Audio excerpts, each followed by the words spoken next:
Devin the Dream Haney has the better IQ. Ryan Garcia still has a lot of flaws in his game. Do you think he's going to win? Predictions, I mean, I think you have to do the safe bet, Devin Haney. Ryan Garcia. His hook is devastating. But, I mean, you're crazy if you're going to go for Ryan Garcia over Devin Haney. I think Ryan Garcia has been marketing this fight a little bit too much and not so much time in the gym. I want him to win because that'll be so funny. But I got to go for Devin. The official card for Misfits 14. Headlined by the return of Salt Papi. He takes on Amadeus Ferrari. And I think it's a great comeback fight. This kind of shows that Salt Papi is still aiming to fight at the very top of the influencer scene. Welcome back, guys, to another episode of the Last Round Podcast, where we cover everything from traditional boxing to influencer boxing and everything in between. In today's game plan, we'll be talking about and giving our official predictions for the Devin Haney versus Ryan Garcia, as well as going over the Misfits 14 entire card. But before we dive into the episode, don't forget to like and subscribe and comment down below what you guys think about the episode. Also follow us on all forms of social media. We are on X, TikTok, and Instagram. And lastly, don't forget to join us on our Discord. Link is down in the description below. Now let's get right into the episode. It's officially fight week. Devin, the American Dream Haney's taking on Ryan King Rye this weekend, and in what is, I think, in my opinion, the biggest fight of the year so far. And it's, we're in fight week. A lot of trash talk has been, talked between both fighters, especially more from Ryan Garcia. So officially fight week predictions. What do you guys think about this fight right now? I'm just excited, man. This is I think the most anticipated fight of the year so far. And I'm just ready for them to get into the ring. I actually thought this fight wasn't going to happen because of Ryan Garcia's crazy, route that he was taking trying to promote this fight. But he seems that he made it to fight week. It seems like we are going to get the fight. And there's a lot of questions that need to be answered between these childhood rivals. Yeah, it's funny, too. Apart from that, also, it was Ryan Garcia. It could have been a little bit of the trolling, but also saying how he wanted to fight in Vegas instead of New York. So, there was a little bit of a confusion there. But, I'm pretty excited. This is going to be one of the bigger fights of this year. From what I can remember, I think the other big fight that happened earlier in the year was, Joshua and Francis Ngannou. Mm-hmm. That was pretty big. Yeah. But, this one's going to be huge. All eyes are going to be tuning in. All the casuals are going to be tuning in. So, I'm interested to see how this plays out. Yeah. I think it should be... It should be fun. Right now I'm trying to enjoy because I feel like fight week we're about to get a lot more viral moments, because they'll be doing their open workouts, the final press conference, and then lastly the weigh-ins before they face each other on Saturday. So I can guarantee at least for 2 out of those 3 events that they're going to be having this week, there's going to be some type of drama that's going to unfold, whether it's Ryan Garcia spouting something or Devin Haney coming back with some ammo of his own, because right now it seems to be that he just seems to be trying to counter everything that Ryan's throwing at him. So maybe Devin Haney's going to come out and give Ryan a taste of his own medicine. Yeah, because he has been a lot more quiet than Ryan. Ryan's the one that's been marketing it the best, I'd say. So it's interesting to see if Haney... What he's going to say when they're face to face. I don't think Haney is scared of Ryan at all. But the thing is, they have such a history together. This is one of the things that I'm not sure if that many people understand. They've known each other since they were kids. They fought 6 times in the amateurs. Like they have a childhood rivalry. They've each won 3 of the fights. So they're tied up. And now we get to see the 7th fight in the professional rankings for the WBC championship. I mean, this is like a storyline. This is like a movie type of fight. There's so many high stakes going into this. Yeah, so they definitely know each other very well. I would say maybe on a closer level than maybe a lot more other people would, because you fought a person. You know what I'm saying? What is it? Yeah, so X amount of rounds, so they know each other. It kind of reminds me of kind of like me too. They know each other. I had a rival too when I was an amateur. We fought 5 times, 3 and 2. I still remember him. Yeah, I still remember his name. Yeah. So this is definitely. I think this is all coming full circle for them. They started amateurs and now they're really gonna test their skills at the professional ranks. So then, what's this fight going to be like? How's it going to play out? Is it going to be a chess match where Haney is just going to jab him into infinity, or is Ryan Garcia, going to jump on him like he did in one of their fights in the amateurs, just jump on him, super aggressive, and get him out of there? Yeah, you go. Yeah, I think it's definitely going to be a little bit more of a chess match. Yeah, I would say definitely Haney's going to try to impose his jab, his boxing, the range, the speed for sure. That jab is pretty quick. I think his is quicker than Ryan's. And just keep in mind about the left hook, Ryan's left hook. I mean, Devin the Dream Haney, man, he, no doubt about it, has the better IQ. He's a smarter fighter inside that ring. And he's going to have to show it in the fight. Ryan Garcia, I think he has to disrupt that. I think he has to disrupt everything that Devin Haney does well. He just got to, assert some type of dominance because skill-wise, Devin Haney is the man. He's got the skills to pay the bills. He's a lot more technical, more, in my opinion, more fundamentally, or he's mastered the fundamentals a lot more than Ryan Garcia. As you can look at their past fights, Ryan Garcia still has a lot of flaws in his game, a lot of flaws in his style, and Devin Haney will try to exploit those flaws in this fight. But so Ryan Garcia, I think he needs to be, find ways to just disrupt the rhythm, be aggressive on him, and try to land that left hook, man. Because that left hook, if it lands, is dynamite. It's gonna cause some big damage.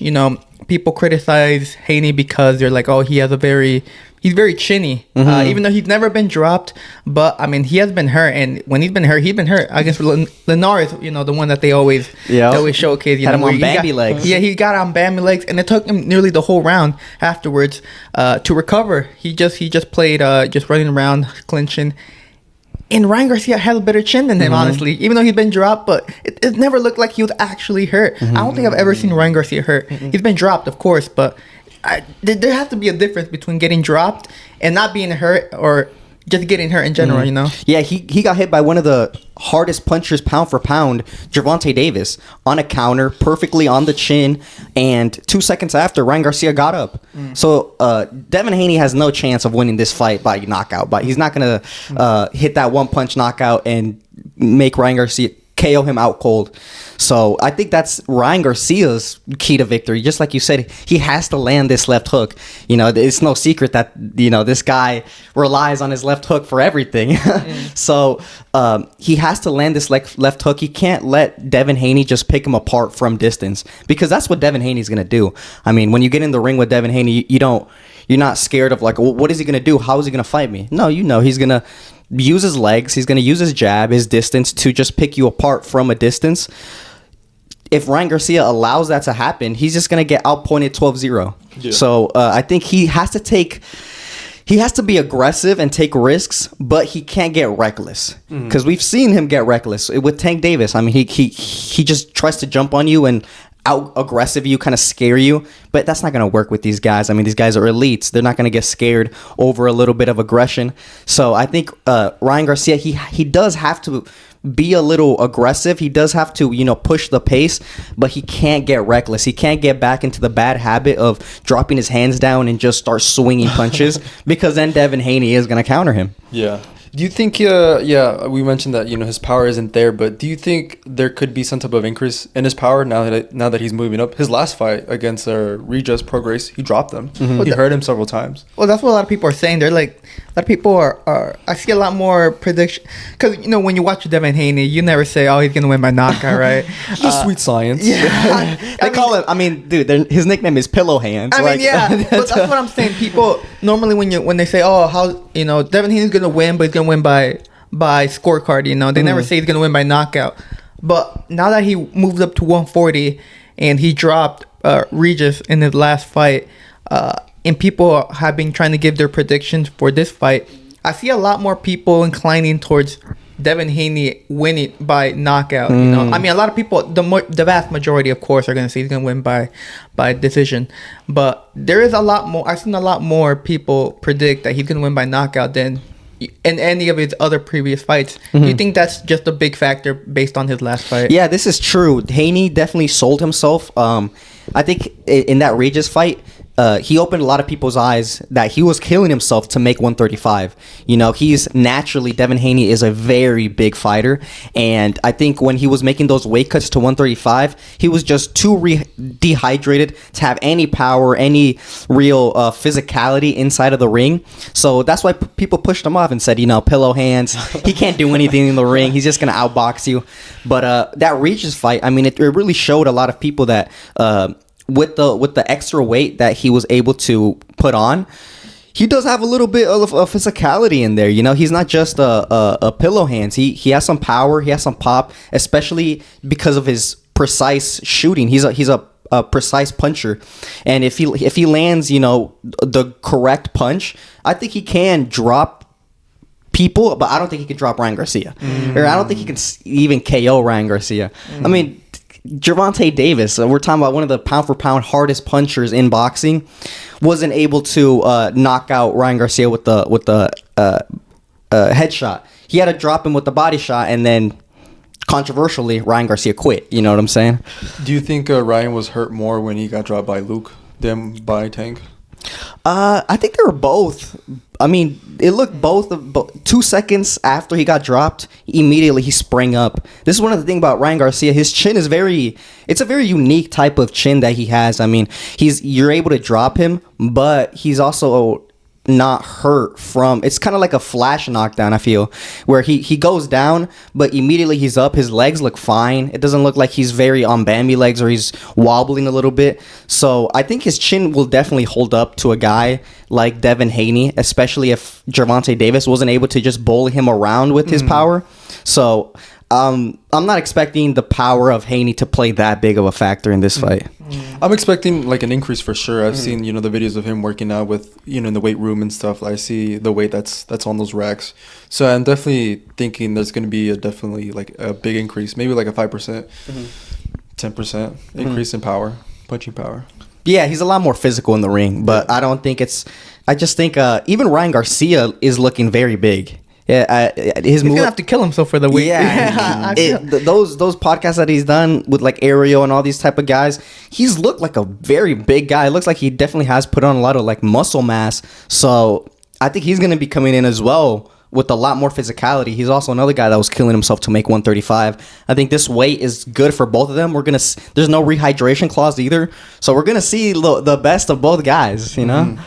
I mean, you should expect both of them to probably hit 160. Yeah. Oh, yeah. Oh, yeah. On fight day. But, yeah, so like I said, a lot of people, a lot more people are edging towards Devin Haney to win by knockout more than I've seen in previous fights, which I wasn't really that surprised, mainly because, you know, his last fight. And then also I think they seem to be very or underestimating Ryan Garcia because they're like, oh, he's not really a big threat. He's not that guy. He's not an elite fighter. He's not skilled. Yeah, that's what I believe. Also plays a factor, the fact how Ryan Garcia has looked in his last previous fights. But I think also Ryan Garcia, he's gonna have to go through a lot of adversity during the fight because I mean Devin Haney is gonna just box. He's not going to try to bang with Ryan Garcia. That's obviously no one expects him to do that. They're going to expect him to move around laterally, be on the ropes, or not be on the ropes, but just be on the back foot, but just boxing all 12 rounds. And Ryan Garcia, I mean, he needs to be mentally tough because, I mean, he's going to get frustrated. I know for sure he's going to get frustrated with that type of style that Devin Haney brings, a slick boxer. And, I mean, Ryan Garcia, if he starts getting peppered at points, he better, you know, stay disciplined and keep going with the game plan that him and Derek James have been formulating for this plan. Because if he loses his head for a moment, he might get you know, he might lose his focus and something could happen to him. Who knows? Yeah, he has to stay patient in this fight, and I think that's one of the things that he struggles with a lot is like being patient. He likes to be reckless a little bit because he has that God-given strength with his hook, man, and with his power. You know, are you talking about the ghost punch? Yeah, I'm talking about the ghost punch. You know, I'm talking about Ryan Garcia. He's a very dangerous fighter. You can't deny the fact. So he's gonna resort to that if he feels he's getting embarrassed. You know, he's gonna resort. He has to stay strong mentality to not lose his head and just like start swinging punches, yeah, because he's gonna get countered. It's very simple. I mean, these guys are elites, and Ryan Garcia has so many holes in his game. If once he starts getting reckless, full of openings, and Devin Haney, a guy as elite as Devin and his skills, he's definitely gonna exploit that. So Ryan Garcia has a tough matchup ahead of him. You know, I'm not giving him that much chances to win this fight. Yeah, me too, especially with his last performance. So before he fought back in December, he fought Tank. And yeah, you saw the holes, but then it goes back to the conversation. Yes, he was fighting against Tank and Elite. And, you know, there was times where he kind of like spun around and it looked like he was kind of like showing his back. Okay, that's against Tank, you know, whatever. You were trying to survive, you know, especially once you got dropped.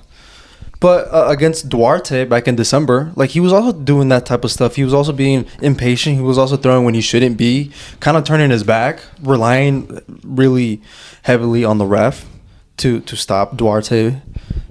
No, I don't know. Like, and Duarte is, well, I would consider him like a B. It's because he was doing the B-level Taco fighter? Philly show. That's why. And then it's because people were criticizing him about the Philly show that he was. Yeah, I don't know if he's gonna pull that out. He can't pull it because he better not. If he does, he's gonna get hurt. Yeah, he's gonna get peppered. I don't know about her, but he's gonna get, you know, you can get points. He's just gonna get embarrassed. He's gonna get outpointed by Devin Haney. But the Taco Philly. That's what they said they're calling him, Taco Philly show. That's funny. I mean, that was also the first fight he had with Derek James too. Mm-hmm. So I mean, now they've gotten a lot more time to try to develop something like a type of chemistry, type of bond. Even though at point it seems like Derek James is just like, bro, what is this man doing? Yeah. What is he doing? Well, this is one thing. Do you guys truly believe that Ryan Garcia is going to come in 100% to this fight? Because I mean, this has been a very controversial topic. Obviously, he's been making headlines for other reasons outside of his training. Yeah, outside of boxing. Outside of boxing, is he really, you know, taking this serious? Are we going to see 100% Ryan Garcia in there? I don't know. I think that's the one thing I like about boxing. You don't know until come fight night. You know what I'm saying? That's how you know who put in the work, the actual work. And from what I'm seeing from the Dream Haney, I'm seeing he's killing himself, whether it's in the weight room or in the boxing ring with sparring and whatnot. So yeah, I hope Ryan Garcia is. Well, I mean, yeah, I agree with you that on fight night we'll see who's actually being serious. But I think an indication will be given to us on the weigh-ins. I mean, if someone comes in a little over, or, you know, it could give an indication of how disciplined their camp was. And I mean, I guess we'll have to wait and see until Friday, Saturday, in order to kind of tell if everything that Ryan Garcia was a very, you know, crazy, you know, very undisciplined move, or was it, you know, actual brilliant thinking? Yeah, was it just a stunt or was it a chess move? Yeah, I mean, it was a business move. Right now, we got until Saturday to see how see if it pays off. Because if it pays off, I mean, everything that Ryan Garcia said, he's gonna be a superstar. He's already a superstar. Imagine he KOs Haney. But yeah, imagine that. He's already a star in the sport of boxing. He's gonna break the internet. Now he's gonna become a world champion, a unified world champion. No, just WBC. Just the WBC. Okay, so because he fought. Progress only had one.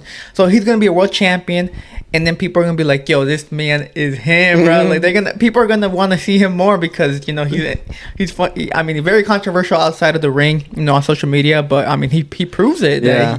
He's an elite fighter if he beats Devin Haney.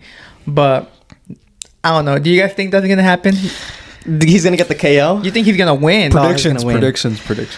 Yeah, predictions. I mean, I think you have to do the safe bet, Devin Haney, because it's just like, if you look at on paper and you look at everything that's going into this fight, Devin Haney should win this fight. You know, he has better skills, better IQ, everything we've been saying. He's just the better fighter in the ring. But you can never count out a heavy puncher, as especially one like Ryan Garcia. I mean, his hook is devastating. He's quick as well. So you can't really count him out. But I mean, you're crazy if you're gonna go for Ryan Garcia over Devin Haney. Like, you're crazy if you're really gonna bet that. So I'm going for the safe bet, Devin Haney. Decision. Yeah, I think I'm leaning towards Devin Haney for sure. It's just that I'm just looking at the receipts and it looks like you know, boxers have two jobs. One is in the ring, one is outside of the ring. And when you're outside of the ring and you have a fight coming up, you gotta market it. And I think Ryan Garcia has been marketing this fight a little bit too much and spending not too much time in the gym. So, yeah, I'm going to go with Haney decision.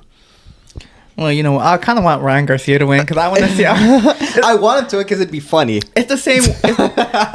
Like, you know, when Dylan Dennis was going to fight Logan Paul, I mean, I knew Logan Paul was going to win, but I wanted Dylan to win because I was like, Dylan could become a massive superstar if he takes it, you know.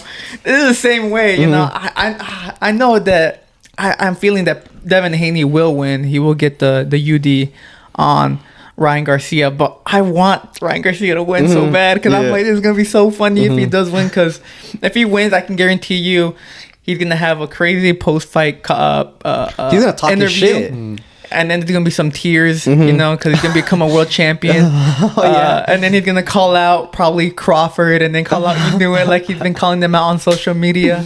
You know, there's a lot of, and then you know his future opens up, or a lot of doors of opportunity that are opened up after this fight if he does get the win.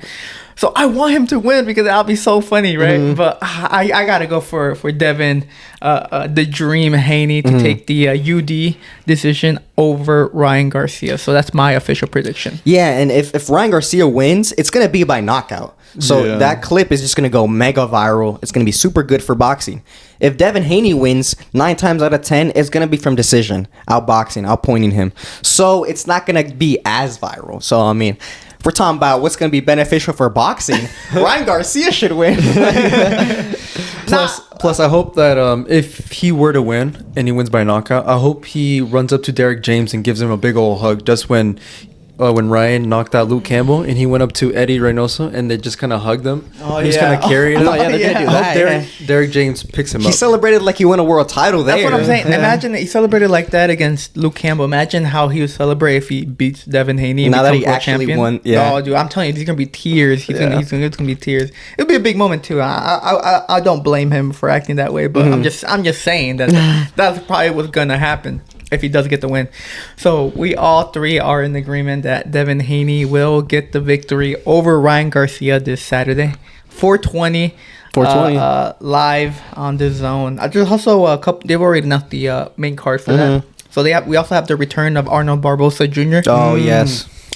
Also, John Ramirez versus David Jimenez, and then Charles Conwell versus Gustavo Fittori.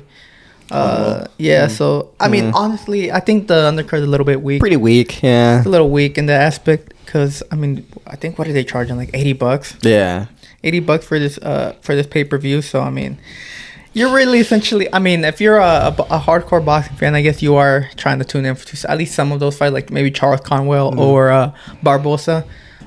But if you're just like a casual who just wants to fight, I mean, you're just there for the Devin Haney.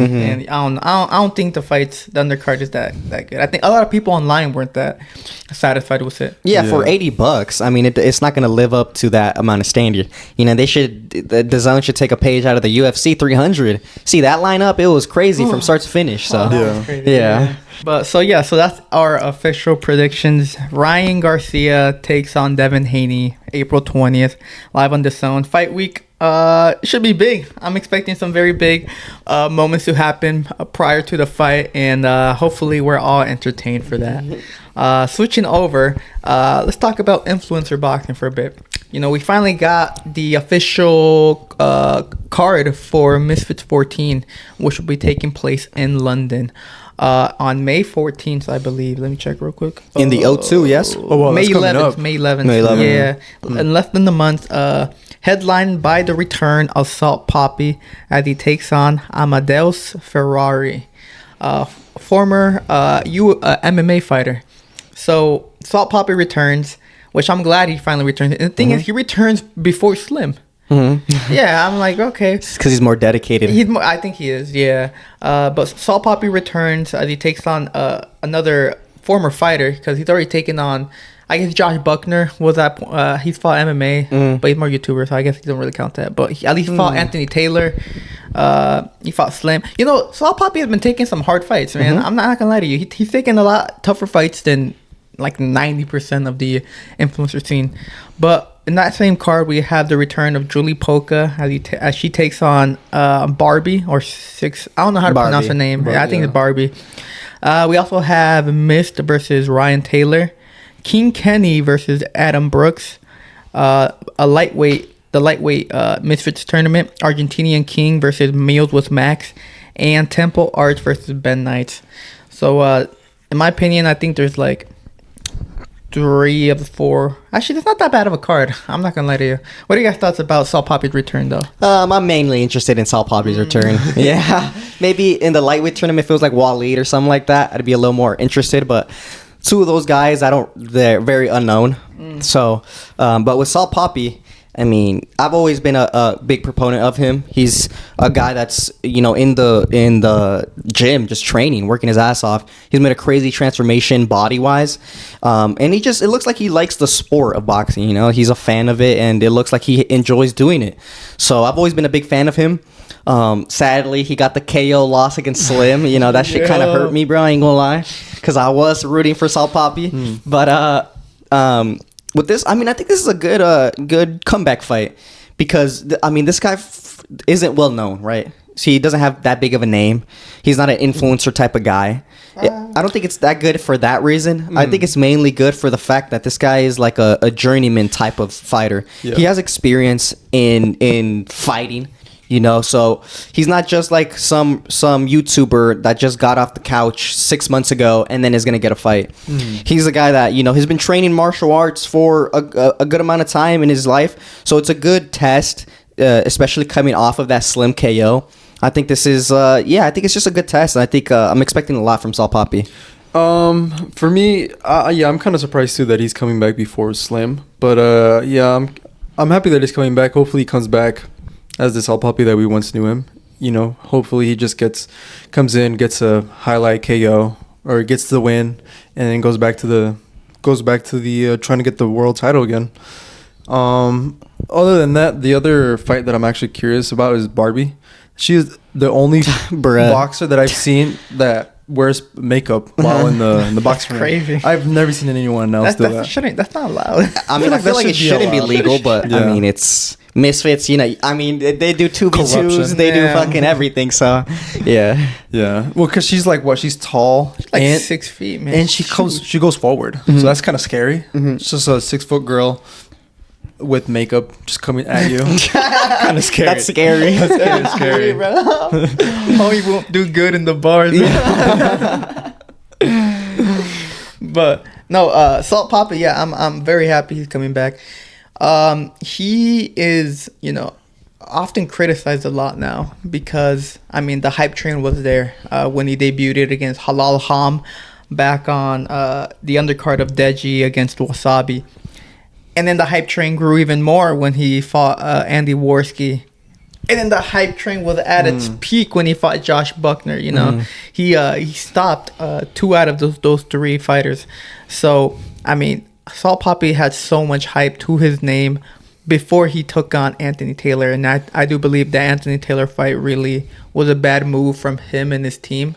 I believe that they were very overconfident in Salt Papi's experience or in his skills. And, Anthony Taylor made them pay. It wasn't a very pretty fight. But, Anthony Taylor did what he had to do with his experience and took the hype away from Salt Papi. Then Salt Papi went on and said, fuck it, I'm going to go fight Slim. And he fought one of the most dangerous fighters in the scene. And, he came out stopped. He was winning, though. He was winning the fight. And no question about that. I was scared. I was like, gosh, I was like, Slim, you got to do something.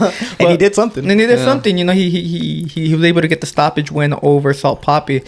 But ever since that fight, people have been very critical of Salt Papi. They're like, oh, he's overhyped, he's a fraud, this and that, which I don't think he is a fraud. I really do not believe he's a fraud. I do think they made the wrong choices in his opponents, especially in the Anthony Taylor one. But to call him a fraud, I think is ingenuine to what he brings to the table compared to the other influencers in the scene. Yeah, he's taking some tough fights. It's not like he's fighting some nobodies and then he's losing. It's not like we're talking about, if we're going to talk about overhyped, let's mention Deji once again. I'm sorry, but this channel's getting into Deji slander, bro. I swear. Deji, sorry, man. It's something personal. He's such a good example of hyped and then like skill wise, you know what I'm saying? So that's why I bring him up all the time. Yeah. Because Salt Papi, he actually fights dangerous opponents. Yeah, Anthony Taylor is he doesn't have, he's not very flashy, but he gets the job done, and that's the most important thing in boxing, getting the victory, and that's what Anthony Taylor does. So yeah, I think it was the fact that he was like being built up to be a star, and then everyone was kind of already telling him that he is the next star. Oh, you're the next guy that's gonna face off against KSI, against Jake Paul. You're gonna be one of them. You know, you're gonna be ruling the influencer. And I feel like since that was sold, and then he lost against Anthony Taylor, and then he got KO'd against Slim. That just juxtaposition, like he just like fell from grace, you know. He was just like down at the very bottom, and now everyone was like, "Oh, he's overhyped. He was never that good." It's like, no, he was pretty good. Like considering the amount of experience that he had showed a good grasp of the fundamentals of boxing. He was confident in there. He was able to handle the nerves very, very well, which is one of the biggest aspects of fighting. So he was not overhyped at all. He's just had a lot of tough fights, and unfortunately come off on the back end of them. Yeah, for me, he's one of the influencer fighters that I like seeing. So I'm happy that he's coming back. And yeah, I think he's a guy who it's kind of hard to go against. He's very, I feel like there's almost like an aura around him, the way he dances and stuff like that, the way he carries himself and stuff like that, the way he talks. Also, it's kind of hard to hate on a guy who is, you know, he went through a complete weight loss journey. You know what I'm saying? He looked like fat Machin Buu, and he turned into skinny evil Machin Buu. Yeah. You know what I'm saying? That's what he looks like, but just more muscular. Yeah. So, I mean, with the skills that he has, I think he is, depending on how he returns, but I still believe he is one of the more better ones on the scene for sure. I think he's definitely, for me, still top 10. Mm-hmm. Yeah, influencers. Yeah. Yeah, easily. Yeah, Salt Papi, I think this is a great comeback fight for him against I mean, he's not coming in to fight a Fuzi. No. He's not coming to fight a Vinny Hacker. a Vinny Hack. Okay, we're just naming that. I'll never stop slandering his name. He's not coming in to fight. He's not returning to fight someone like an evil hero type of level. Fournier. Fournier would be a good fight for him. But he's too heavy though. Yeah. Fournier. Oh yeah. But regardless of that, yeah, he's fighting like you said, a journeyman, and I think it's a great comeback fight. Considering the fact that this kind of shows that Salt Papi is still aiming to fight at the very top of the influencer scene. Because I mean, what kind of I can't like name a lot of fighters who would take the risk of fighting a former MMA fighter, regardless of this guy's record. I think he's 6-5 in MMA.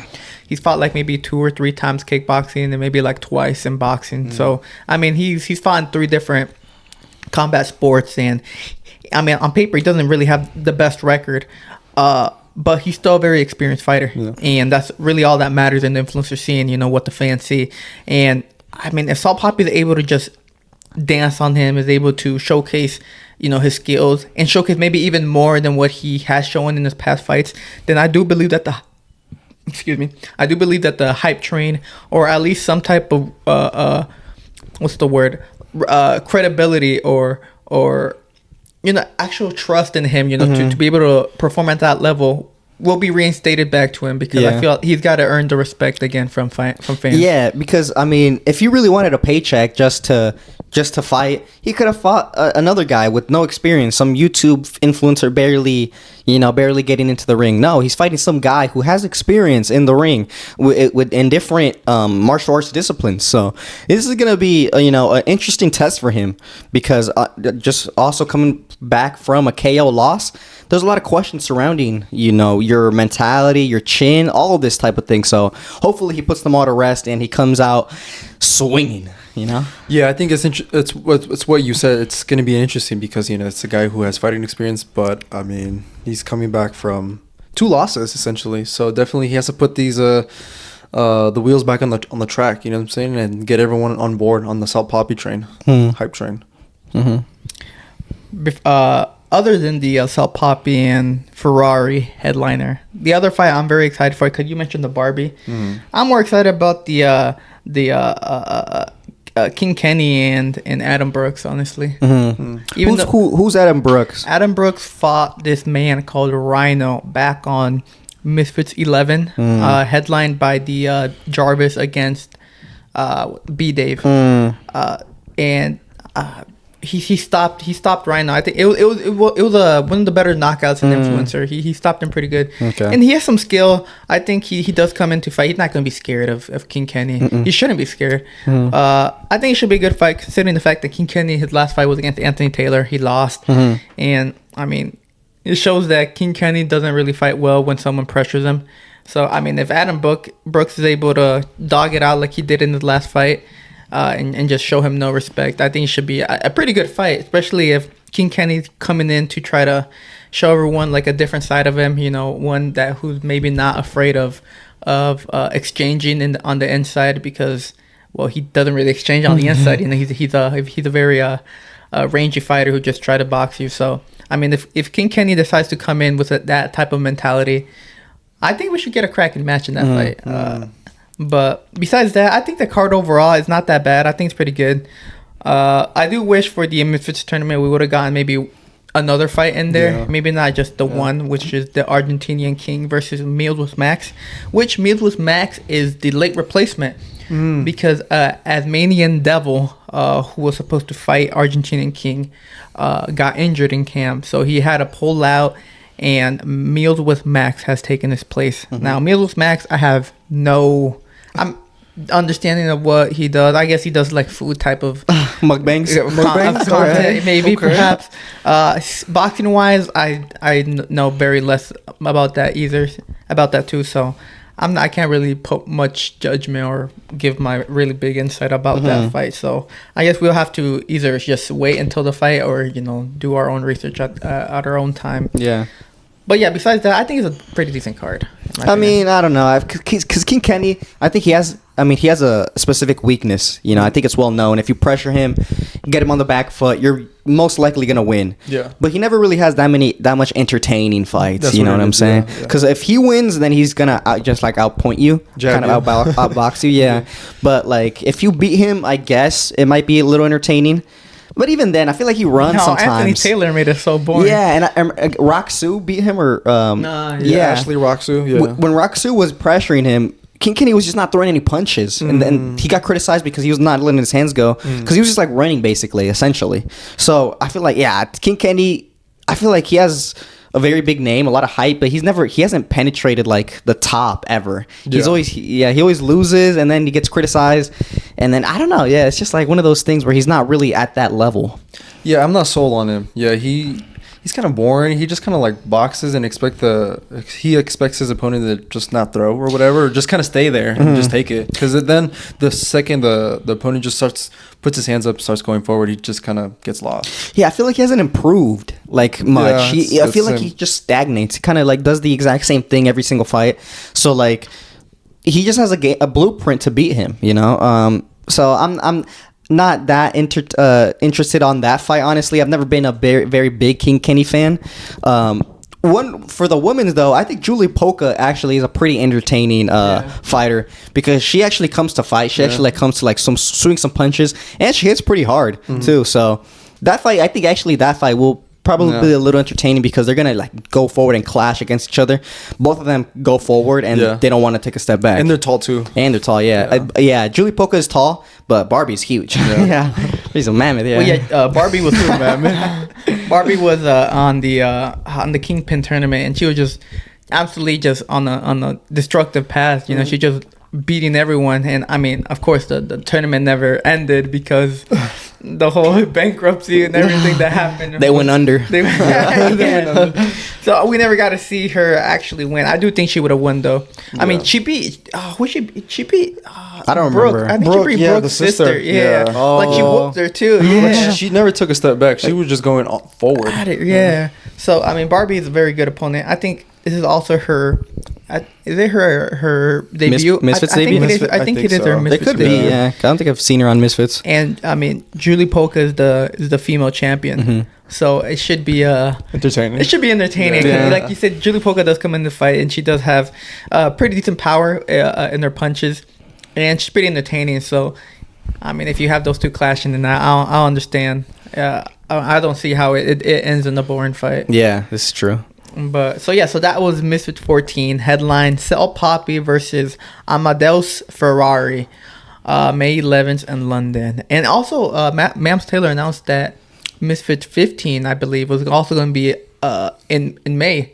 So we're going to be getting 2 Misfits events in the month of May, which is pretty big. That's actually pretty surprising because that shows you that Misfits is doing good. That shows you that the influencer boxing definitely isn't dying. They're getting even bigger and bigger. They're getting, their foundation is getting stronger, and they're going to be putting a lot more shows. I mean, that's a very good sign for Misfits and for influencer boxing as a whole. Yeah. How long ago did they start? Like when? August of 2022. I mean, or influencer boxing or Misfits? Like Misfits specifically. Yeah, I think it was August 2022. August 2022. Yeah. Okay. Yeah. So they're going to complete 2 years? 2 years. Oh, wow. Yeah, this year. So, I mean, 2 years strong, too, I guess. Yeah. They're already 14 events in, about to announce 15. Yeah, I think they're... I think they're in good hands with Ma'am Taylor. Yeah. So yeah, that was the Misfit 14 card. Lastly, I want to talk a little bit about this is a funny clip that was going on because this past weekend, the big thing was UFC 300. Yes, right? The huge thing. There was a boxing card, Top Rank, headlined by the Big Baby Anderson, in Corpus Christi, Texas, your hometown. Yes, sir. Shout out to CC, Texas born. And I mean, some people, I guess it wasn't too big because mainly everyone was focused on UFC 300. But there was this one clip that kind of went a little viral of the event, and it was on pro debutant prospect Ali Felix. Yeah. Or Felice. He took on I think his opponent was the definition of an Uber driver, man. I think he prefers the title journeyman. Nah, dude. This dude is below that. He doesn't even earn the title journeyman, bro. No, dude. I thought he was wearing J's when I saw that clip. Was he not? I still think he was. People were like, I thought he was wearing pants. I thought so too. I thought he was wearing pants for a I second. thought he had leggings on or something like that. Cause yeah, people were flaming. They're like, who are you putting them up against? I mean, it ended in the first round KO stoppage. But, I mean, the fight, I don't understand what the matchmaking choice behind it was, because that was such a big mismatch that it shouldn't have been televised on national TV. Because so for people that don't know, Andy Felix or Ali Felix, he's a multiple time national champion in the amateurs. So this guy in the United States. So he's a very, very big prospect. He has a lot of He's very hot right now. Top Rank got him, so that's a big sign. He's about the potential that he has potential to make it big. Yeah. So that's good. But the thing is that they always criticize Top Rank, and not even just Top Rank. I feel like boxing in general as well is the matchmaking is just so bad. They put this guy who was a multiple time, like 10, 12 times national champion, up against a random Uber driver that's just there for the money, for the paycheck.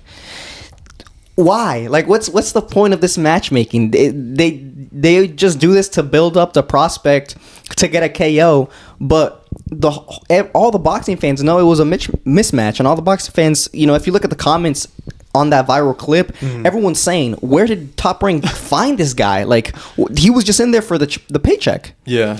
I mean, it's interesting, I guess there is one aspect, there's the matchmaking for, that's making the fights, but it's also the teams as well. Like, who knows, maybe Ali wanted someone like him, wanted an Uber driver for his first fight.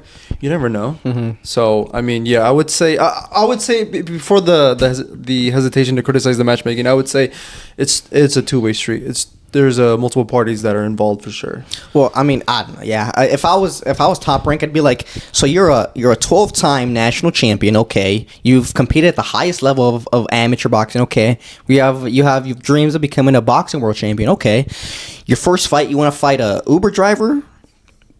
Why? Yeah. So I don't know. Yeah, it's both parties, but I just feel like Top Rank also, I mean, they were the ones that televised this horrendous matchmaking. Yeah, so he's a Olympic trial gold medalist, a 2-time USA national champion, a Pan-American silver medalist, and he's a son of God.